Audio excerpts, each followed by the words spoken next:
16তে বলছে P plus Q সমান 5 P minus Q সমান 3 হলে P square plus Q square সমান কি? তাহলে P square plus Q square সমান, তাহলে পি প্লাস কিউ আর পি মাইনাস কিউবের মান দেওয়া আছে, তাহলে সূত্র দিতে হবে এইটা, P plus Q whole square plus P minus Q whole square by 2। তাহলে পি প্লাস কিউ এর মান আছে 5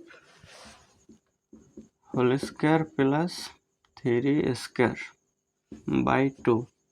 তাহলে 5 5 25, 3 3 9, নিচে 2, তাহলে হয় 34/2 সমান হয় 17। তাহলে 17 আছে গ নম্বরে, এটা অ্যান্সার।